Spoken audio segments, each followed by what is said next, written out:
immemorial, going back to several hundred years before Christ, the greatest minds of all time have focused on answering the question, why is it that some people are more successful than others? All the work of Socrates was around the subject, how shall we live in order to be happy? What are the keys to wisdom and goodness in life? Plato also wrote about the same subject. How should we live? How should we organize our lives and our families and our societies? Aristotle, and all throughout history, the great philosophers and metaphysicians and mystics, the great religious teachers and preachers and the best writers have all looked at this question, what can we do in order to be happy, to be more successful, to have more of the things that we want? If I say, would you like to be financially independent? You say, of course. Would you like to be financially independent? Yes. Why aren't you? Why aren't you financially independent?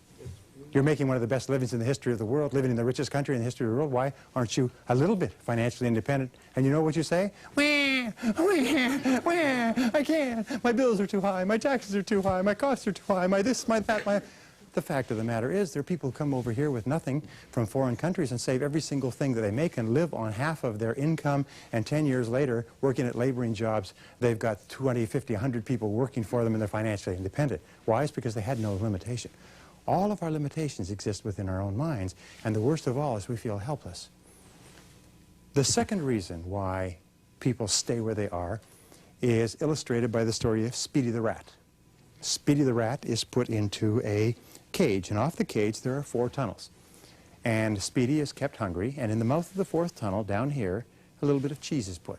Speedy is dropped into the cage, and Speedy is hungry. He goes, smells cheese around here somewhere, so starts doing a little search. Searches around a little bit, tries the 1st tunnel, 2nd tunnel, 3rd tunnel, finds the cheese at the 4th tunnel. Chomp, chomp, chomp, chomp, eats the cheese and is happy.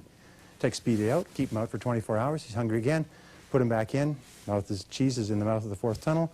And Speedy goes, a little bit familiar. He does a search process, comes to the 1st tunnel, 2nd tunnel, 3rd tunnel. There's the cheese in the 4th tunnel. By the 3rd or 4th day, you can put Speedy in the cage, and he'll go right to the 4th tunnel and get the cheese. Once Speedy is conditioned, they take the cheese and they move it halfway back this tunnel, about 3 feet deep. This is the tunnel by which I mean about 3 feet or 3 inches around. And Speedy comes running in, rushes to the 4th tunnel, no cheese. Looks around, backs up, counts. Goes and explores, sniff, sniff, sniff, sniff, sniff, sniff, sniff, sniff, sniff, sniff, sniff, sniff, sniff, sniff, sniff. Smells cheese in that 4th tunnel, finally explores and finds the cheese. Well, in a couple of days, Speedy is conditioned to drop into the cage, go straight to the 4th tunnel, halfway back and get the cheese. And so then they move the cheese to the back of the 4th tunnel. And of course, in no time at all, Speedy is conditioned to go choo, choo, and get the cheese. Then they take the cheese and move it to the back of the 2nd tunnel. Well, Speedy's put in the cage, goes straight to the 4th tunnel, straight to the back, comes out, looks up at the researchers, says, where's my cheese? Not a happy camper. They say, I don't know. Speedy turns around, goes back to the back of the 4th tunnel, comes back. It's hungry. And when you're hungry, you know, you don't have much of a sense of humor, even if you're a rat. Turns around, goes back to the back of the 4th tunnel, comes back. Now, here's the moral of the story. Speedy has a rat brain the size of a pea. You, as human beings, have a 3-pound brain that is the most powerful organism ever conceived of in the universe. We cannot even conceive of anything more complex and more powerful than your brain. You can send thoughts across thousands of miles. You can think of a person and get them to phone you from across the country. You've done this many times before. Your brain is so powerful it's scary when it's properly used. But Speedy has a brain the size of a pea. And Speedy, with a brain the size of a pea, will eventually figure out that there's no cheese at the end of the 4th tunnel. And will begin exploring the other tunnels and will eventually find it at the end of the 2nd tunnel. But human beings with this incredible brain will keep going down the 4th tunnel forever. They will keep doing what they've always done. They will get into a rut, which we call a comfort zone. They will set a series of habits that are not serving their best interests, and they will keep on with those habits, and they will keep doing things that no longer make them happy, that no longer give them any cheese, and they will keep doing them year after year. And we find that almost everybody today, all of us, to consciously and unconsciously, is held by these twin pillars, these twin bindings of helplessness on the one hand and habit on the other. Is that we try to free ourselves from feeling helpless, and we fall right into an old comfort zone. Or we get out of the comfort zone, we get right back into feeling helpless. The only way that we can achieve our true destiny is to break the shackles that are holding us, and the answers to both of them are confidence and courage. Courage and confidence. The greatest single limitation on success in America, in the world today, is lack of confidence. It's not that we can't do it. We have capacities and abilities beyond anything that we have ever thought of in our whole life. You know, if you used your talents to the full for the rest of your life, you would never even use a fraction of what you're actually capable of, based on all the research that's been done. We are right now functioning, according to Stanford Brain Institute, with about 2% of our brain power. 2%. The rest of it is huge, this huge reserve of brain power, which we're kind of keeping there in case we ever need a little. You know, we got so much of it, it's unbelievable. Well, so I said to myself, what is the key here? And you know what? There's a common denominator of helplessness and habit. And the common denominators are fear and ignorance.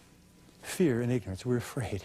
We're afraid it might not work. We're afraid we might fail. We're afraid it might cost us something. We're afraid of criticism and embarrassment. We're afraid of failure and loss and limitation and lack and ill health and disapproval. We're so afraid. The things that we would do if we weren't afraid are literally beyond belief. And we're afraid of getting out of the comfort zone because of what they might say. What if we did something different, changed jobs, changed careers, started a business, got into something else? What would they say?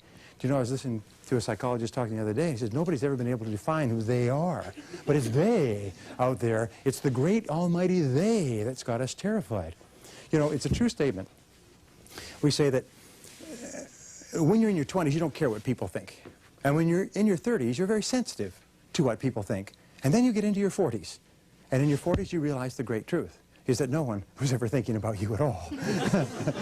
And that's the fact. Nobody ever thinks about us at all. And there we are. We're so terrified of doing what we really want to do because of what they might say or think. So we stay in that comfort zone. Now, all successful people are those who consciously are aware that the self-doubt that holds most people back is something that they are heir to as well. And they're alert and sensitive to it. When a person says, why don't you do this or why don't you do that? They have a tendency to say, well, I can't because of this and I can't. Wait a minute. There's a story of a little boy. Goes to school for the first time. And the teacher says, do you play a musical instrument? He said, I don't know. I haven't tried yet. If you ask an adult, do you play a musical instrument? What will the adult say? Nope, I can't. No, never could. Don't have, tone deaf. Don't have any musical ability at all. Do you know that every child has perfect pitch up to the age of 5? That every child has the ability to play classical music up to the age of 5. The Suzuki musical training systems have demonstrated that. You can start teaching kids classical violin at the age of 3. Just when they can barely move their hands, they can start to play. It's phenomenal. Yet most of us believe, I can't. You know, I don't have it. I can't do it. Our natural tendency is to sell ourselves short. Our natural tendency is to think of the reasons why we can't before we think of the reasons why we can. So the key to breaking ourselves out of the comfort zone and breaking ourselves loose of the shackle of helplessness is courage and confidence. We neutralize the antidote to fear and ignorance is desire and knowledge. And the more we learn about what we want to do and be and have, the more we believe that we can do it. The more we believe that we can do it, the more willing we are to try. And the more willing we are to try, the more likely it is we will succeed. What is the first part of triumph? The first part of triumph is to try. Little simple one-liner. Now, this is what I found. What if somebody came to that elephant and said, Mr. Elephant, you don't have to stay here. You can do anything you want. You're the biggest animal in the world. That little thing can't hold you. All you have to do is pop loose and you can go. And he says, no, no, no. I've been stuck here for years. And every time I'm tied up, I stay here. Why? Well, because of this and because that's a habit. You know, I can't and I can't. I wish I would. I want to. Whoa. I'm too tall. I'm too short. I'm male, female, young, old, educated, uneducated. So what we say is, look, just try.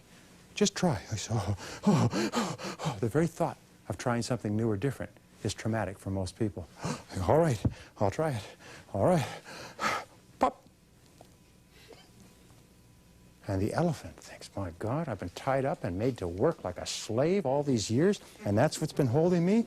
And the elephant gets mad and it goes looking for its owner. And what do you call an elephant that gets mad and goes looking for its owner? You call it what? A rogue elephant, that's right. Now, each one of you has the capacity to be a rogue elephant because you know something, there's nothing holding us back except the limitations we have in our own mind. That elephant is in reality unstoppable. And the most important goal that you can develop, the most important quality or characteristic that you can develop for happiness and success is to be unstoppable yourself, is to think of yourself as unstoppable. And you know how you become unstoppable? It's by the basic psychological, behavioral development principle of simply saying it to yourself. Because whatever you say to yourself and believe over and over again, you start to believe as a reality. You start to walk it and talk it and act it. So what you say is, I am unstoppable. I'm unstoppable. I'm unstoppable. I don't care what it is. I'm unstoppable. Nothing will stop me. The greatest of all qualities to guarantee success is the absolute willingness to go at anything and refuse to stop until you achieve it. And you know something? The statistics show that 95% of the goals that you set for yourself, you will achieve if you refuse to quit. So the starting point is just to simply say, I am unstoppable. Say it. Say, I am unstoppable. I am unstoppable. Now say it like you mean it. Get your thumbs out of your mouths and say it like you mean it. Say, I am unstoppable. I am unstoppable. Once more, I am unstoppable. I am unstoppable. Yes. So now from now on, whenever you see a barrier or wall, or you think of anything you want to do or be, you say, wait a minute here. I'm unstoppable. Nothing stops me. And you know something? You will develop yourself to the point where nothing does. Cause and effect, going right back to what we talked about. Mental attitudes and personality are determined by things that we do. And there are certain things that you can do consistently every single day. And in so doing them, you'll build your self-confidence up and up and up to the point where you become unstoppable. And these are very simple things, and they're practiced by the most successful men and women who were so terrified they could not lead silent prayer in a telephone booth at one time. And they've built themselves up to the point where they're not afraid of anything by working on themselves. Just like a weightlifter builds up muscles, you can build up character, personality, and strength, and tenacity, and desire, and knowledge, and courage, and confidence by working on yourself. And so I'm going to give you now the 12 key principles, practiced by all high-achieving men and women. Very easy to learn, very easy to practice, don't cost anything. As a matter of fact, what I would ask is that you try them just a little tiny bit, and you'll get results out of all proportion to the efforts you put in. The first of all, starting point of great accomplishment is to dream big dreams. Number one, dream big dreams. Let your mind float free. All really exceptional men and women dream big dreams. They allow their minds to float. They think of what they could be and what they could do and what they really, really want. Here's an exercise for you. Take a piece of paper later on and write at the top, dream list, and then make a list of all your dreams. If you're married, sit down with your spouse and say, honey, let's make a list of everything we'd like to be, do, or have in the rest of our lives. But what about this and what about that? No, decide what's right before you decide what's possible. Don't decide, well, we can't afford this and we couldn't do that. We go, stop. That's helplessness. That's habit. That's these old negative habit patterns holding you back. Before you even decide what you want, most people are figuring out why they can't have it. What you do is you say, wait a minute, if I had no limitations, and this is the key, you dream as though you had no limitations. Nothing's holding you back. Imagine you have all the time, all the money, contacts, all the education, influence. You have everything going for you in the whole world. And just simply decide, these are my dreams, and write them down. Project yourself into the future and say, where do I want to be in 5 to 10 years? If I could design a perfect life, so my life was perfect in every respect, my relationships, my income, my work, my family, my health, my home, my car, what would it be? This is the starting point of great achievement, because what will happen is that if you can clearly define that target, you can hit it. You eventually always hit the targets that you set for yourself, but you can't hit a target that you can't see. So allow your mind to float freely. Allow yourself to engage in what is called blue sky thinking. Blue sky thinking means you just simply imagine you have the whole blue sky above you and no limitations, and then you write it down. And then you think and ask yourself this question. What one great thing would I dare to dream if I knew I could not fail? What one great thing would you dare to dream if you knew you could not fail? Imagine you were absolutely guaranteed of success in any one thing, big or small, long-term or short-term, in the whole world. What would it be? And write it down. Now, if that doesn't make your heart pound a little bit faster, then maybe somebody should nudge you with their elbow because you're probably not alive or awake. The fact is that when you start dreaming big dreams, you know what happens? Is your self-concept goes up, your self-esteem goes up. The very fact that you allow yourselves to dream big dreams causes you to feel better about yourself, see yourself better, think of yourself better, and it starts the process of making yourself unstoppable. You become unstoppable. People with big dreams that they're absolutely committed to are unstoppable human beings. It's people with little dreams and no hopes and no plans beyond tomorrow and next week. These are easy people to stop. But people that have big dreams to make wonderful lives for themselves, they're phenomenal. The second key is to develop a clear sense of direction. Develop clear goals and make plans for their accomplishment. You see, if you have big goals, they motivate you, they stimulate you, they excite you, they enthuse you. If you have no goals at all, you just go around in circles. What we have found is that goals are the fuel in the furnace of achievement. You have big goals, and the more you work on the goals and the more you feel yourself progressing toward them, the better you feel, the more positive you feel, the more momentum you develop, and the more you feel yourself to be unstoppable. You see, without goals, you're easily stopped because you don't know what you want. H.L. Hunt, the great oil billionaire, was once asked his secrets of success, and he said there's basically 2 requirements for success in America. Only 2. He said, first of all, decide exactly what you want. Most people never do that. Second of all, he said, determine the price you're going to have to pay to get it, and then start paying it. Earl Nightingale said that happiness is the progressive realization of a worthy ideal. The very most dependable way to keep yourself positive and happy and motivated is to think about your goals and to work towards your goals every single day. Because when you work progressively, step by step, towards something that's important to you, you know what happens? You feel better and better, and you start to get results, and the results start to motivate you to go forward even more, and you get more results, and pretty soon you develop this wonderful feeling of self-confidence. You become unstoppable. When you have big dreams, that's the cosmic or vision part of your life, and then goals, which are very set and specific, and you start moving toward fulfilling them, you feel fabulous about yourself. 80–90% of unhappiness in our society today is because people don't have goals. Whenever you meet an unhappy person, here's a test question. Just say, well, you're unhappy about this and your job and your family and your health and everything else, but tell me, what are your goals? Do you know what people will say? Geez, what kind of a question is that? Most people have no goals. As soon as they have goals, they start to move forward. Now, here's the keys to setting goals. First of all, write them down. A goal that's not written is just a fantasy. A goal, a real goal, is a dream with a deadline. So take the goal and write it down. And then set a deadline for the goal. Now, when do you want to accomplish it? And then make a plan to accomplish it. Write down everything you can think of that you'll have to do to get the goal. And then organize the plan by priority. What should you do first? What should you do second? And so on. And then get started. It's the most incredible darn thing. But there's amazing how many people say, I'd like to be financially independent. Well, why aren't you?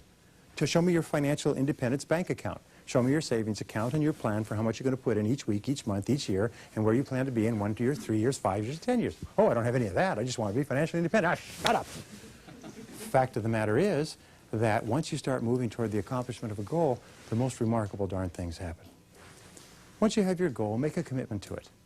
You see, we either develop good habits that make our lives wonderful, or we develop bad habits that undermine our success. And if we develop habits of setting goals clearly and making plans and setting deadlines and taking action and then committing ourselves wholeheartedly to their accomplishment and refusing to stop because we're unstoppable, then we must ultimately achieve the goal. I've been studying this subject for 30 years. I never met anybody who could set a very clear goal for themselves and make a plan and work on it and keep on working on it who didn't eventually achieve their goal. In fact, if you think about your whole life, there wasn't anything that you ever wanted long enough and hard enough that you didn't eventually get. You always get what you want long enough and hard enough. So what we do is set our sights high. Number 3 is accept complete responsibility for yourself and everything that happens to you. I used to be asked on radio and television, why are some people more successful than others? And I used to think it was goals was the starting point. But you know what the real starting point is? To accept that if it's to be, it's up to me. Is that nobody's going to do it for me.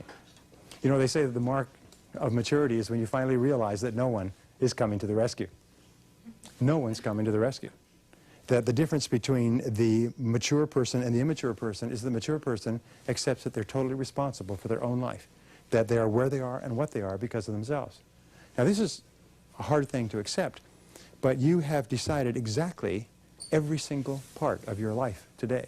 You've decided your income and your home and your health and your weight. You've decided your bank account and your car. You've decided your job and your future. You've decided every single part of it. Why? It's because you're free to choose. Freedom is a very, very wonderful thing. Tremendous upside, tremendous downside, too. But freedom means that nobody imposes anything on you. So where you are and what you are is a result of all of your choices and decisions up to now. If you want to change any part of your future, then you simply change your choices and decisions in the present. The first thing to choose, the first thing to change, is to decide what it is that you want, but second of all is to decide that if I'm going to get it, it's up to me. We've said over and over again, see yourself as the president of your own life, the president of your own career, the president of your own personal corporation. Because in reality, all of us are self-employed. The worst mistake anyone can ever make is to ever think that they work for someone else but themselves. No matter who signs your paycheck, we all work for ourselves. Do you want a raise in pay? No problem. Go to the washroom next time you get a chance and negotiate with your boss in the mirror. And your raise will become effective as soon as you do. It's very simple. I've never met an employer who was not willing to pay a person more money if they will produce more value for the company. And the amount of value we produce is always up to us. So always say, I am responsible. I am responsible. I am unstoppable, and I am responsible for my own life. If I don't like something, it's up to me to change it. No excuses, no blaming. Never complain, never explain. If you're not happy with something, change it. Not willing to change it, shut up. Right? But the fact is we're responsible. Number 4, do what you love to do. This is very important. These are the four, this in terms of becoming unstoppable is fabulous, because if you do what you love to do, you will be like an irresistible force of nature. Do what you love to do and commit to becoming very good at it. All of our research indicates that the odds against there being another person like you are more than 50 billion to 1. In the entire history of humanity, there will never be 2 people like you. Never be 2 people with the same face. Never be 2 people with the same, even blood composition, exactly. Never be 2 people with the same outlook, the same talents, abilities, capacities. Never be 2 people just like you. And that every single person, or let us say 95% or more of the population, are born with the capacity to do something remarkable with their lives. And the starting point of personal greatness is when you usually say to yourself, what wonderful thing am I going to do with my life? Why am I here? I have this one life, this precious, precious life, and as you know, this life is not a rehearsal for something else. This is the real one. You say to yourself, what am I going to do with my life? Why am I here? What are my unique talents and abilities?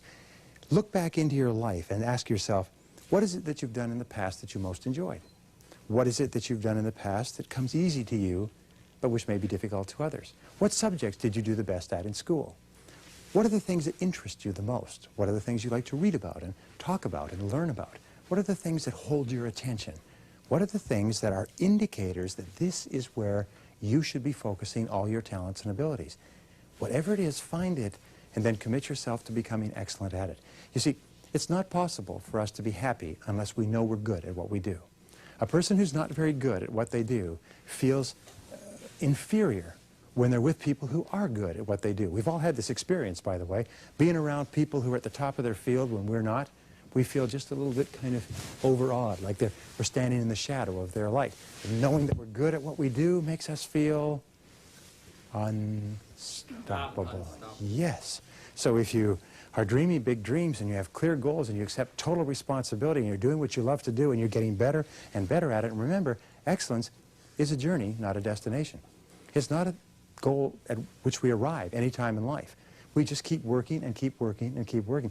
There's a story about Ted Williams when he was the top baseball player in America, one of the highest paid, best batting averages, and so on. At the end of a doubleheader, everyone had gone home. The park was empty. And the park maintenance man was out cleaning up. And way out there with an automatic ball machine, there was a batter just slugging away at the balls. And he came out and he looked at him. He said, geez, he said, you're Ted Williams. He said, yes. He said, pleased to meet you. He said, what are you doing here? All the other ball players are back at the hotel and having parties and everything else. He said, well, I'm practicing. He said, but you're the best baseball player. You're the best hitter in all of America. He said, you don't need to be out here. And he said, why do you think that is? Why do you think that is? Because he's always concentrated on getting better, and of course it pays off. In the final analysis, all that people really care about is how well did you do the job? Did you do a good job or not? We always pay top dollar for the people who are the best. If we have, and we can afford it, and we have an illness or a child that has an illness, we say, who's the best? Who's the very best? We want the best. We want the best in every field. There's no market for mediocrity. The 2 metaphors for American life are sports and business. And both sports and business, the only thing we care about is the very best. Excellence, top quality, champions. And that's our job too. And nobody can do it for us. It's an inside job. The 5th key to becoming unstoppable is to dedicate yourself to serving other people. It was well written not long ago that nobody ever built a statue to a person for what they got, but only for what they gave. Is that your rewards in life will always be determined by the value of your service to other people. And so you have to look around you and say, what rewards am I getting right now? And there's 2 types of rewards, by the way. There's financial rewards, and there are, or tangible rewards, and there's intangible or emotional rewards. But all of your life satisfaction and true happiness and true rewards will come from serving other people. In fact, we are here. Albert Einstein was asked in the latter years of his life, what's the purpose of human life? And he said, after some thought, he said, well, we're here to serve others. What other purpose could there be? We're here to serve others. What other purpose could there be? Here's the interesting thing that I found out, is that you're only truly happy and only truly liberated and only feel wonderful about yourself and your life when you can lose yourself in doing something that you feel enriches and uplifts and enhances the life of other people. Every successful executive in every small and large company loses themselves in their work. Tom Peters, after writing In Search of Excellence, said, if you threw away the whole book, you'd have to keep one principle. It's an obsession with customer service. A friend of mine who teaches total quality management said, you know, you can take all the books and put them aside, and total quality management means just one thing, is find out what your customer really wants and give it to him. And give it to him at a good price and give it to him at a good quality, but that's all it is. Total quality life means dedicating ourselves to serving people that we care about. And if you're not happy with your work, do you know what it means? It means that those people you're serving may not be the right people for you. It doesn't mean that it's not bad work or that it's not good work. It just means that it may not be right for you. So therefore, you should look forward to working. You should love the work that you're doing. You should tremendously enjoy the results that you get for other people. And if you don't, it just means that there's something else that you should do. But you'll never be happy and you'll never be fulfilled and you'll never be unstoppable until deep in your heart you absolutely love serving the people that you serve. And the men and women who have dedicated their lives to service throughout human history are the ones that we admire the most. Albert Schweitzer, when he was alive, Mother Teresa today, probably the most respected person on the globe because she's dedicated her whole life to service. So think about it. Who do you want to serve? And then become very good at serving whoever it is. Number 6, develop a workaholic mentality. That means that you have to work hard to be successful. You can't just sort of drag along. We say in our society, you work 40 hours for survival and everything over that each week is for success. If all your work is 40 hours, you just survive. You just sort of tread water in a steady stream that's moving down, and you tread water and you maybe just hold your place and you pray to God you don't get laid off because then you just go downstream so fast financially it's unbelievable. But when you're working hard, doing something you care about, achieving your goals and fulfilling your dreams and serving and helping people that you want to help, you become unstoppable. You become irresistible. We know that in America today we have been sold a bill of goods. The bill of goods is that you can have a great life at 40 hours a week and maybe 38 or 37 or 35. And the fact of the matter is, in 25 years of searching, I've never found a single successful person who works 40 hours a week. The number of successful people in America working 40 hours a week or less is somewhere between 0 and none. There aren't any anywhere. And yet we're told, well, if you can't do it in 40 hours, it's not worth doing. The average work week for successful Americans is between 50 and 60 hours. Many work 70 and 80 and 90. They work 6 days a week, 12 hours a day, 5 days a week, or 10 hours a day, 6 days a week. Very few people successful on 5 days a week. Very, very few people. I love to meet one. They're rare. Maybe they're in the Smithsonian. But they're very rare people. The fact is that successful people, especially during the important years of your life when you're building your estate, work 6 days a week. And here's the most important principle, is work all the time you work. When you do work, work. We've been brought up with this post-World War I, World War II affluence where people could get a job and do the job and get a good salary and life was fine, and those days are gone forever. The fact is that the average person working today wastes fully 50% of their time fooling around. They waste it socializing. They waste it on telephone calls. They waste it on lunches and coffee breaks. They waste it reading the newspaper. And then when they do work the other 50% of the time, they do what's fun and easy. They work on low-value tasks. They spin their wheels. But the successful people are those who work all the time they work. So if you're going to work 8 or 9 hours a day, and let's say you have a family, so you can't work more than that, then be sure that when you do work, you put more of yourself into the work. Because there's nothing that makes you feel more powerful than to know that you're on top of your work and you're making progress and you're getting things done. One of the reasons why so many people are out of balance today is because they waste so blasted much time at work and then they have to take the work home. Remember the story of the fellow kept bringing a briefcase full of work home, and his daughter was asking his wife, "Mommy, how come Daddy always brings a briefcase full of work home and works at night instead of spending time with the family?" And she says, "Well, honey, he doesn't get his work done at the office, so he has to bring it home and work on it." She said, "Well, why don't they put him in a slower class?"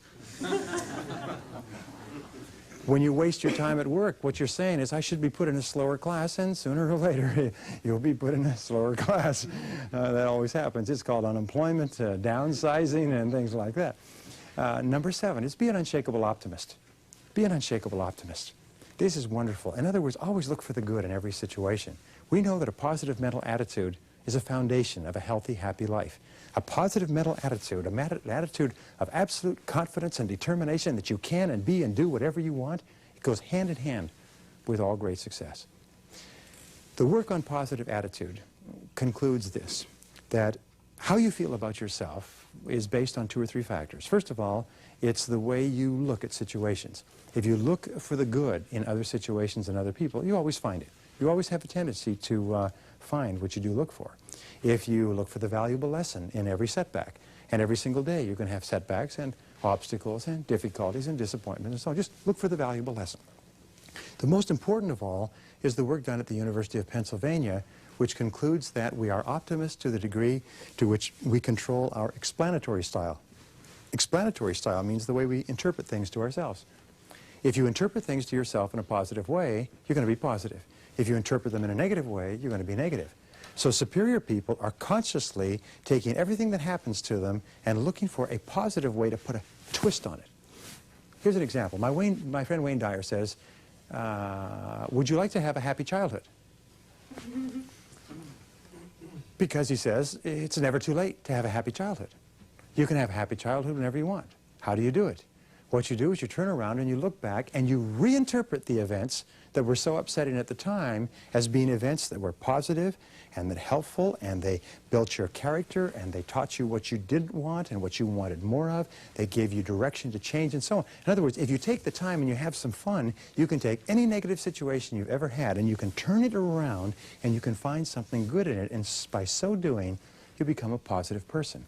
You take control of your thinking, you take control of your personality, and the more optimistic you become in the achievement of your goals, the more unstoppable you become. Can you imagine a negative person as unstoppable? Negative people are stopped cold every time they turn around. But optimistic people have this momentum that drives them over any obstacles that come along. So talk to yourself positively all the time. Say, I like myself. I feel terrific. I feel happy. I feel healthy. I feel wonderful. The more you talk to yourself in a positive way, the better you feel. Now, the 8th key to becoming unstoppable, developing unshakable self-confidence, is to be impeccably honest with yourself and others.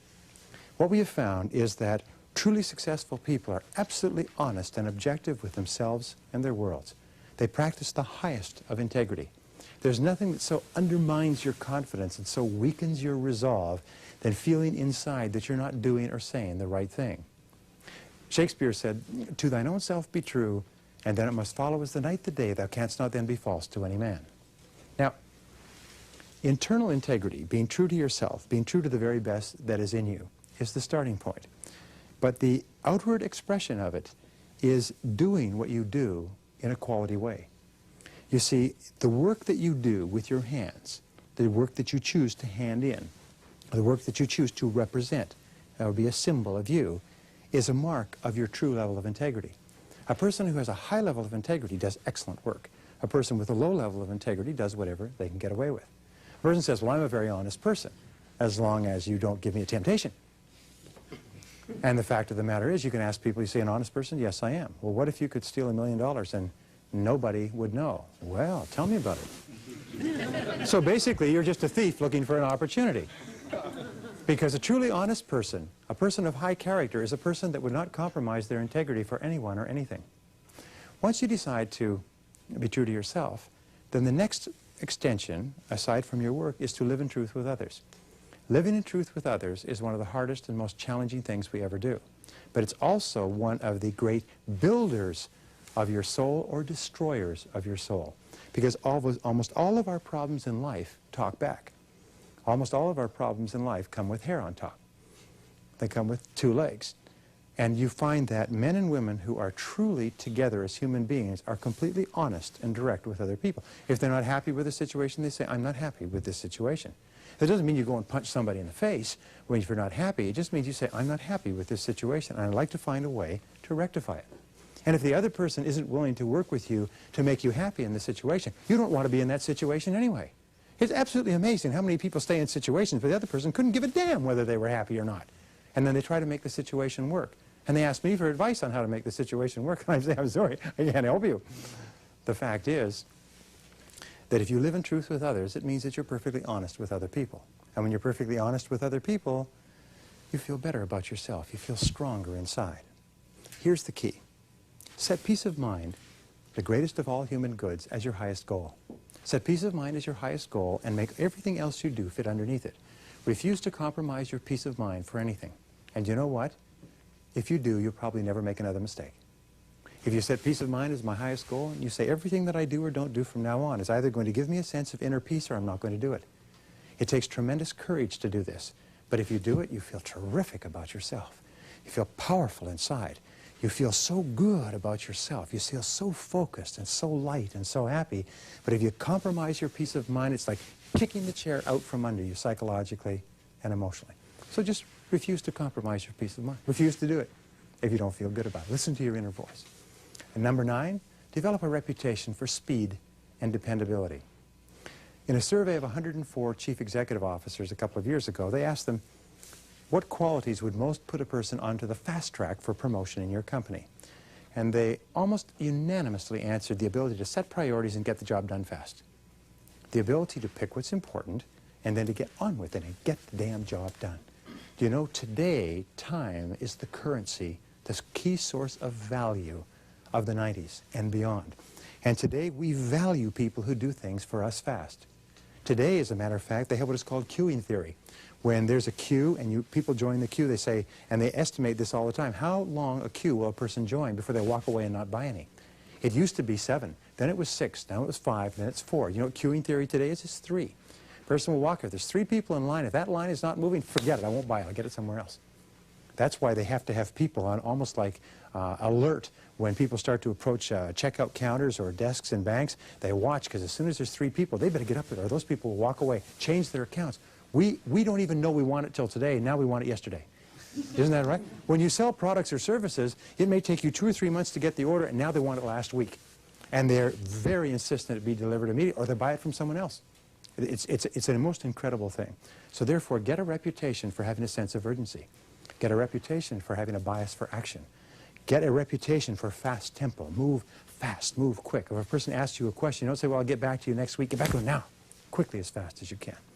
Develop a bias for action and say to yourself over and over, do it now, do it now, do it now, do it now. And if you add this like a rocket behind everything else, you become unstoppable. Now, number 10, concentrate single-mindedly on one thing at a time. Pick the most important thing that you have to do and concentrate single-mindedly on doing that and only that until it's done. The ability to concentrate single-mindedly on the most valuable use of your time and to stay with it without diversion or distraction until it's done gives you a tremendous sense of power and confidence and self-esteem. Working on low-level tasks, by the way, is a real downer. You can work on them all day. At the end of the day, you feel tired and depressed and negative, and you have low self-esteem because in the back of your mind, you know you're not accomplishing anything. But if you just pick one thing, the most important thing, and by the way, all success is preceded by single-minded concentration on a single task for a long period of time before it's accomplished. There are no successful people who have not developed the ability to concentrate without diversion or distraction on the one thing. Andrew Carnegie, who became the richest man in America, said that the ability to do this and learning this one secret, the ability to concentrate on the highest value task, was what was more responsible for his fortune than anything else. And he paid $64,000 to a management consultant for that one idea, and I just gave it to you for nothing. Number 11, never consider the possibility of failure. Remember that in order to be successful, you have to fail a lot. Thomas J. Watson, the founder of IBM, was once asked by a young man, how could I be successful faster? And he said simply, he said, double your rate of failure. If you want to be successful faster, fail more often. You see, there's a law of probabilities that says the more you fail, the more likely you are to succeed. The less you fail, the less likely you are to succeed. Peter Drucker says you would never hire a person who has not had some major failures in life because they haven't learned anything. So the key is, if you want to be successful, don't be afraid of failure. Has anybody here ever failed, by the way? Have you ever failed? Yes. Did failure hurt you? No. Failure makes you strong. There's an old saying that what doesn't kill me makes me stronger. Failure has made you strong. Failure has developed your character. There's an old saying that the north wind made the Vikings. The cold of the north wind coming out of the north that they had to row against made them the most formidable fighting force in the world. It's failure that makes us strong, but it's the fear of failure that kills us. And the way that you deal with the fear of failure is once you've decided what your dreams are and what you want to do, act as if it were impossible to fail. Imagine it were impossible to fail. Say, by gum, I can do that, and start to think of all the benefits of achieving that goal, and then act boldly. Confront your fears. Do the thing you fear, and the death of fear is certain. Do the thing you fear, and the death of fear is certain. Do you know that the ability to confront the fear of failure and to overcome it and to move towards your fears rather than away from them is the one guarantor that you absolutely become unstoppable? If you do it over and over again, you develop the habit of courage. When you develop the habit of courage, eventually you find you're not afraid of anything. When you're not afraid of anything, your whole world opens up for you like a sunrise on the horizon. Everything becomes possible. You look around, a person says, what about this, what about that? I can do this, I can do that. I can do this, I can do that. You get to the point where you're willing to do anything except jump out of an airplane without a parachute. Because as they say, if at first you don't succeed, then skydiving is probably not for you. Number 12. Number 12 is resolve to persist until you succeed. In the final analysis, there are two parts of courage. Remember, Winston Churchill once said that courage is rightly considered the foremost of the virtues, for upon it all others depend. Courage is defined as the ability to act and to go forward in the face of uncertainty. It's to face the fact that you may not succeed. It's the willingness to take chances and to take risks. The future belongs to the risk takers. The future belongs to people who are willing to take the risks necessary. The second part of courage is persistence. It's the willingness to endure. It's the willingness to hang in there. Once you've started and you have begun, there is a period between when you begin and when you get some result. And in that period, most people break and run. Most people fall apart. They cannot stand not knowing, so they rush back to their comfort zone. This is basically true in all the psychological work that's been done. But what you have to do is be willing to persist in the face of adversity, even though there is no guarantee of success. And here's the wonderful thing. When you persist, your self-esteem goes up. Each time you force yourself to stay in there, your self-esteem goes up. You like yourself more. You respect yourself more. You feel more confident. You feel better about yourself. In fact, in the ultimate end, you don't even mind losing because you've persisted. But here's the second thing, is persistence is self-discipline in action. And self-discipline is the foundation quality of a great personality. Everything we've talked about really depends upon our having the discipline to do it. And self-discipline means the willingness to do what you should do, when you should do it, whether you feel like it or not. Do what you should do, when you should do it, whether you feel like it or not. And if you can persist, you develop the habit of persistence. If you develop the habit of persistence, pretty soon you get to the point where nothing will stop you and you become unstoppable. In other words, everything we've talked about is that you build your own character. You create yourself in the image that you imagine for yourself. And your goal must be to become absolutely unstoppable in anything you do. Your goal must be to set big dreams and to set goals and to take responsibility and, by gum, to make anything out of your life that you want to make out of. To do anything that you want, because there's no limits. At least there's no limits that you'll ever reach or I'll ever reach in our lifetimes. Let me leave you with this little poem, and it's called Don't Quit. And this poem is something you've all heard. It was written by someone named Anonymous, so we don't have to pay royalties for its use. And it says, when things go wrong, as they sometimes will, when the road you're trudging is all uphill, when the funds are low and the debts are high and you want to smile, but you have to sigh, when care is pressing you down a bit, rest if you must, but don't you quit. For life is queer with its twists and turns, as every one of us sometimes learns, and many a failure turns about when he might have won had he stuck it out. So don't give up, though the pace seems slow. You may succeed with another blow. Success is just failure turned inside out. It's the silver tint of the clouds of doubt. And you never can tell how close you are. It may be near, but it seems so far. So stick to the fight when you're hardest hit. It's when things seem worst that you must not quit. And if you don't quit, and if you keep on keeping on, then you will become